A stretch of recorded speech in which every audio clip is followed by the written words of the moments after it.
A pesar de la importancia económica mutua y de la cercanía geográfica, México y Estados Unidos mantienen constantemente una serie de frentes abiertos. Casi todos tensan la relación bilateral y son complejos de resolver. Más del 80% de las exportaciones mexicanas cruzan el río Bravo y cerca de $1 millón se comercia cada minuto entre ambos países. Por eso la economía se sacude tanto con los constantes amagos de aranceles, sobre todo en lo que respecta a los sectores automotriz y manufacturero de México. Por su parte, las empresas estadounidenses han expresado en los últimos meses su malestar por la política proteccionista de nuestro país, que favorece a Pemex y a la Comisión Federal de Electricidad por la eliminación de los órganos autónomos, los abusos del SAT y por la falta de certeza jurídica después de la reforma judicial. Todo esto se da en la antesala de la renegociación del TEMEC, programada para el próximo año. Además, Estados Unidos tiene en la mira a México por el Tratado de Aguas de 1944. Trump exige que el país entregue más de 246 millones de metros cúbicos de agua que le debe, porque ese incumplimiento afecta a los agricultores de Texas. Sin embargo, los gobiernos estatales de México aseguran que el líquido se necesita para el riego local, porque la zona fue afectada por las pasadas sequías. Luego está la seguridad binacional, amenazada a diario por el narcotráfico. El gobierno estadounidense catalogó a los cárteles de la droga como organizaciones terroristas. Bajo ese argumento, el Pentágono ha realizado ataques a varias embarcaciones en el Caribe y en el Pacífico Oriental, y el presidente Trump ha dicho en varias ocasiones que podría hacer lo mismo para acabar con los narcotraficantes mexicanos. Para ADN Noticias, Víctor Núñez, Fuerza Informativa Azteca.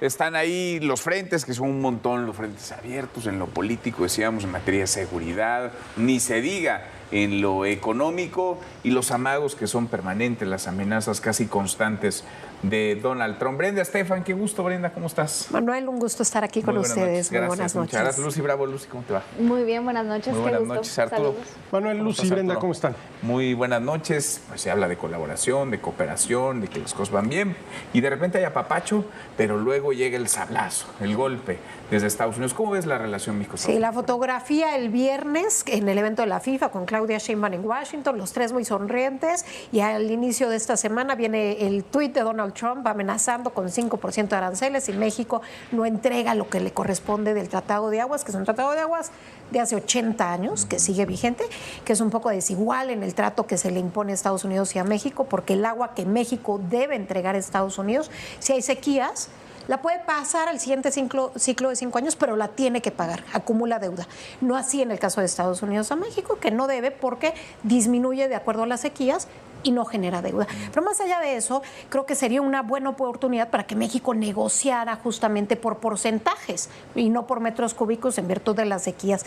Y el tema de la estrategia de seguridad nacional que sale la semana pasada del gobierno de Estados Unidos y que deja en blanco y negro cuáles son las prioridades de Donald Trump respecto al hemisferio, que vuelve al plano central de la política exterior estadounidense. Es una extensión de la seguridad nacional de Estados Unidos a América Latina, y en ese sentido deja muy claro que no quiere a potencias de otras latitudes en el hemisferio. Y pues un México que se da a conocer esta semana en New York Times tiene 24 espías rusos con nombres y apellidos que el gobierno de Estados Unidos le pidió a México que hiciera algo al respecto y que desde el sexenio pasado no se hizo nada. Un México que se ha convertido en este centro de espionajes chinos, en donde los HQs, las oficinas centrales de uno de los principales medios de propaganda rusa, Sputnik, se movió a México recientemente. De Montevideo se sube a nuestra capital. Y también el tema de China, en donde no se define una política clara respecto a China. No significa cerrarle la puerta por completo a China, ni siquiera Estados Unidos se la va a cerrar por completo, pero sí tener más claridad de cuál es la presencia de China en México. Entonces, hay muchos puntos álgidos en temas geopolíticos que hoy son cruciales para Donald Trump, y desde luego el tema de seguridad no vale nada más con entregar 55 reos, con pues números que suenan muy alegres, y en el fondo sabemos que sigue existiendo un manto de cobijo político al crimen organizado en México. Que eso es clave, y lo han dicho también desde la Casa Blanca. Lucy, ¿cómo ¿Cómo lo ves? Pues mira, yo te diría que más que varios frentes abiertos, yo ya veo un frente generalizado, porque la suma de todos estos puntos de quiebre que ya más o menos enlistaban en materia de seguridad, de economía, ideología, porque también está el tema de la afinidad del gobierno actual con regímenes dictatoriales en América Latina, ahora el tema del agua, pues en realidad todo esto en su conjunto pues configura la tormenta perfecta para la relación más importante de nuestro país, y no es un tema menor, porque si bien siempre ha habido tensiones entre México y Estados Unidos, lo que hoy sí se está viviendo es distinto. En materia económica, pues bueno, también ya lo hemos analizado ampliamente, este creciente descontento de empresas estadounidenses por una serie de medidas que se han tomado, el tema de certidumbre jurídica, pero también incluso hasta persecución por parte de algunas instituciones. ¿Extorsión? Extorsión fiscal, que todo esto no ocurre de la noche a la mañana, no ocurre en un vacío, es a lo que voy. También en materia de seguridad, bueno, estamos hablando, ¿no?, de una crisis interna sumamente preocupante, con presencia del crimen organizado en 80% del territorio mexicano, que también trastoca evidentemente en lo económico, y así es como nos damos cuenta que el discurso y la diplomacia así de las sonrisas, de las fotografías, de la Copa del Mundo no alcanza. La realidad claramente es otra, y paradójicamente aquellos que decían hasta el cansancio que la mejor política exterior era la política interna, no están atendiendo el frente que a mí me parece el más grave y el más delicado, y es precisamente el frente interno. Una crisis de gobernabilidad que se traduce en afectaciones a nuestro sector productivo, una economía paralizada, el hecho de que veamos agricultores tomando carreteras, exigiendo condiciones, ¿no?, de trabajo, ¿no?, seguras, que también tomen incluso aduanas, generando disrupciones en cadenas de suministro, pérdidas millonarias. Todo esto en su conjunto pues nos lleva pues a asegurar que México realmente hoy no puede hablar de soberanía mientras el crimen manda, no puede hablar de certidumbre mientras normaliza la arbitrariedad, no puede hablar de justicia cuando politiza sus cortes, y por supuesto que no puede hablar de estabilidad cuando sus principales frentes con Estados Unidos están abiertos y fuera de control. Oye, en ese marco vamos a ir a la renegociación del TEMEC. Ah, sí, un marco con muchísimos frentes abiertos, Manuel, y de todos estos problemas, ¿cuántos se originan en México? Es decir, ¿hasta qué punto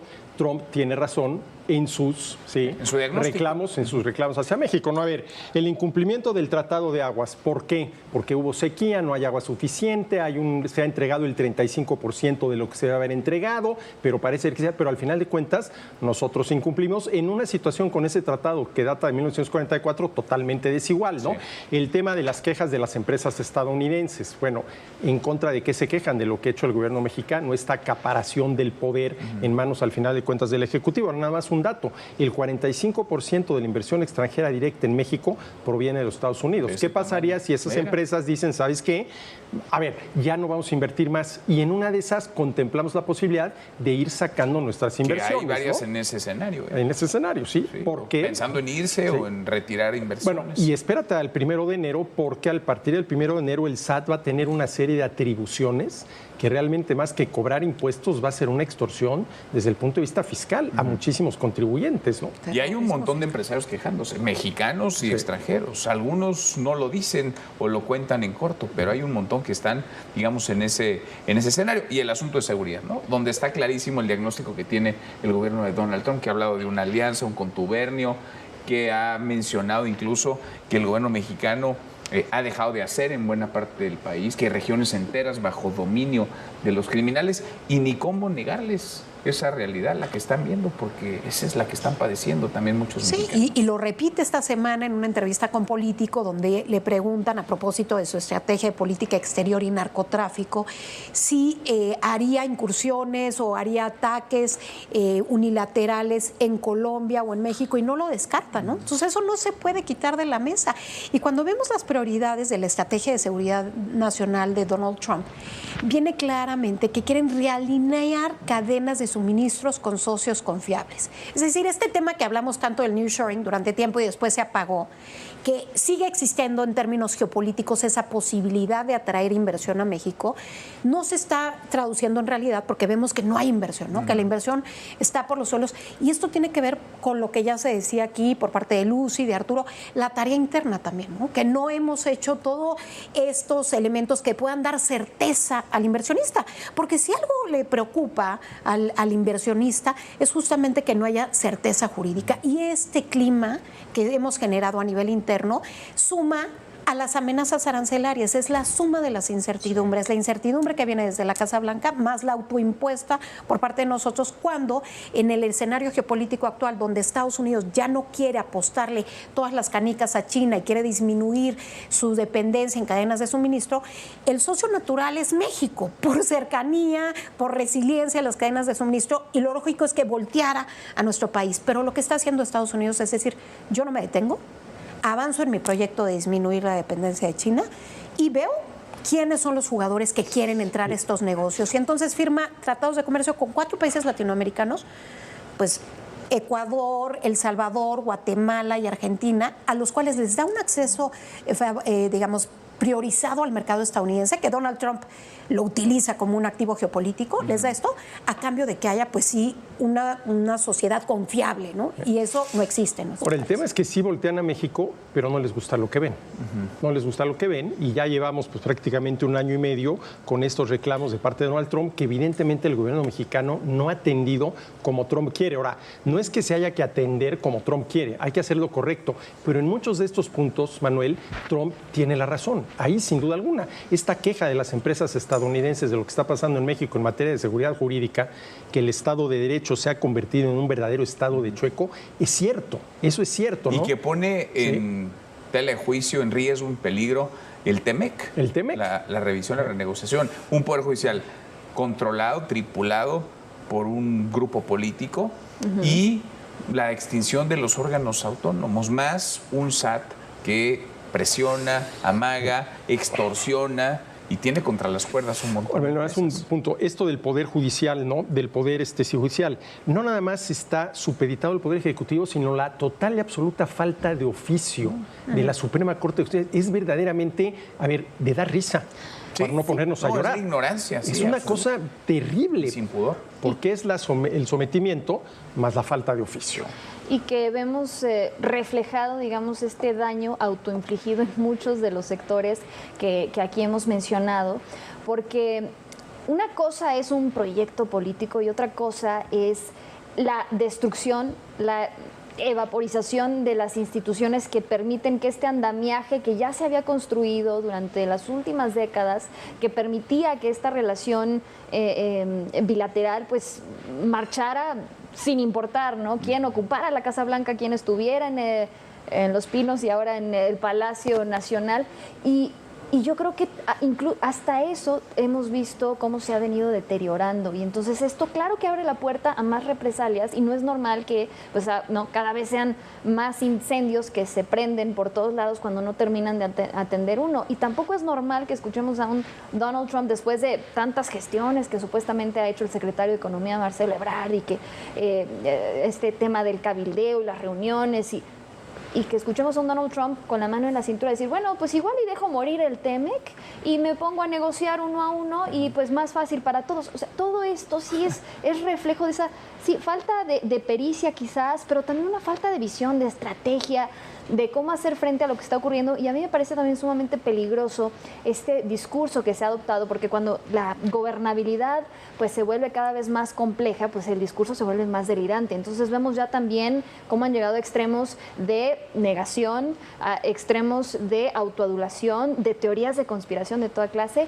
Y no solo eso, sino que ahora desafortunadamente en el tema del crecimiento económico han llegado al extremo a asegurar que todo es culpa de la incertidumbre impuesta por los aranceles de Trump. Pero si uno revisa las cifras de todos los otros países del mundo que también están enfrentando exactamente el mismo escenario, pues sí hay crecimiento, sí hay movimiento, sí han logrado salir avante. ¿Y por qué México no? Pues por el daño autoinfligido. Pues sí, por la falta de certeza, la desconfianza, el nerviosismo. Y algo que decía Arturo lo que me parece fundamental, no es lo que quiera Trump, no es porque tenemos que atender a lo que Trump quiera, no, es porque tenemos que atender a lo que a los mexicanos nos conviene, porque la política exterior de un país no es llevarse bien con todos, es defender a México y a los mexicanos, no a una ideología.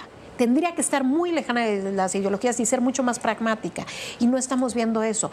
Y cuando se toman decisiones como esta que se aprobó ahora en Diputados y Senado, de poner aranceles que van de entre el 5 al 50% a casi 1.500 fracciones arancelarias, sin hacer un análisis serio, previo, de cómo puede afectar esto a las diferentes industrias de México, me parece delicado. Porque ahora ahí lo sacaron al vapor. O sea, para que el señor esté contento, para que Trump esté contento, le imponemos aranceles a China. Vamos a decir que es a todos los países con los que no tenemos tratado, para que no suene tan duro, pero con dedicatoria evidente para China.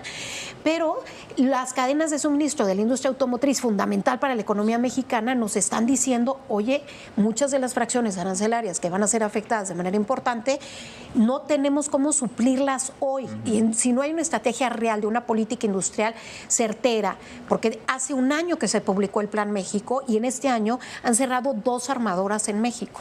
Entonces, no vale un documento y un PowerPoint si no se respalda con una política industrial real que esté en las acciones, que estemos viendo que realmente se está llevando a cabo, que debería.